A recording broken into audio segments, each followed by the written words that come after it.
राय नहीं है कि मैं खुश नहीं हूं, और ऐसे नाजुक मोड़ पर, ऐसे क्रूशियल समय पर और ऐसे आखिरी पल पर, क्षण पर अगर किसी को ऐसे किसी साथ ऐसा होगा तो अच्छा ही महसूस करेगा। और माननीय बहन जी ने जो मुझमें विश्वास जताया है आखिरी क्षण में, वो बहुत सराहनीय है और मैं उनका बहुत आभारी हूं।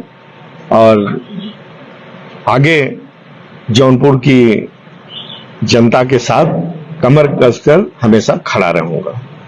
अगला कदम आपका क्या होगा? अभी आज क्या करने वाले हैं? किस तरीके से एक नामांकन, क्या प्रक्रिया करने वाले हैं? जो नामांकन में होता है, अभी संभवतः 1 बजे के पहले मेरा वो सिंबल आ जाएगा।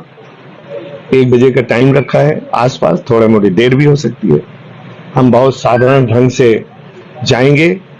वैसे तो मेरे को टाइम बहुत कम मिला कि मैं बहुत फौज फाटा जुटाऊं, सैकड़ों 150 गाड़ियां, लेकिन अगर टाइम भी होता तो भी मैं नहीं जुटाता, क्योंकि मैं बहुत सरल और बहुत साधारण ढंग से अपने नॉमिनेशन को करना चाहता हूं, और जौनपुर की जनता को इस बात को भी समझना चाहिए।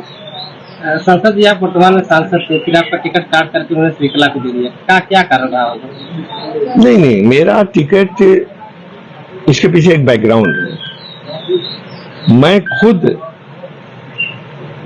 चुनाव लड़ने का इच्छुक नहीं था। आप लोगों ने अभी कुछ महीने पहले मेरा प्रेस कॉन्फ्रेंस किया था और मैंने खुलेआम सरेआम डिक्लेयर किया था कि मैं अगला चुनाव नहीं लड़ूंगा, बशर्ते कि यदि कोई आदमी मुझ पर भरोसा इतना जताए कि जोर देकर कहे कि चुनाव लड़ना है। बीच में कहीं कुछ किसी ने भरोसा दिया था, लेकिन वो भरोसे पर मैं तैयार भी हो गया था मन ही मन, और काफी अंदरूनी तैयारी भी की थी, लेकिन वो भरोसा मेरा टूट गया। क्या घटनाक्रम हुआ जो आपको एकाएक टिकट मिल गया? कैसे हुआ ये सब, और क्या करते ये घटनाक्रम जानना। नहीं, घटनाक्रम की जहां तक बात है, कोई घटनाक्रम नहीं हुआ। अगर आप मुझे विश्वास करते हैं, हर बात मैं सही बोलता हूं। मैंने कहीं किसी को सिफारिश नहीं की कि मुझे टिकट दिया जाए। आप इस पर विश्वास करें न करें, मैं आज सुबह बाहर निकलने वाला था, बल्कि वरुणा से मेरा रिजर्वेशन था। सुबह चला जाता मैं, और लखनऊ से फिर मैं चला जाता बाहर बॉम्बे।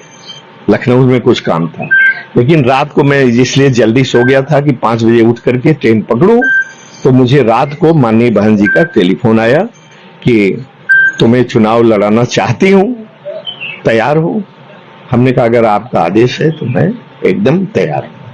और आज मैंने आगे का प्रोग्राम अपना कैंसिल करके, ये बहुत चांस के संयोग की बात है। बसपा को बीजेपी की बी टीम कहते हैं लोग, और ऐन वक्त इस तरह टिकट बदल देना, जिस तरह धनंजय सिंह आए थे, एक लहर लग रही थी कि बीजेपी का वोट कट रहा है।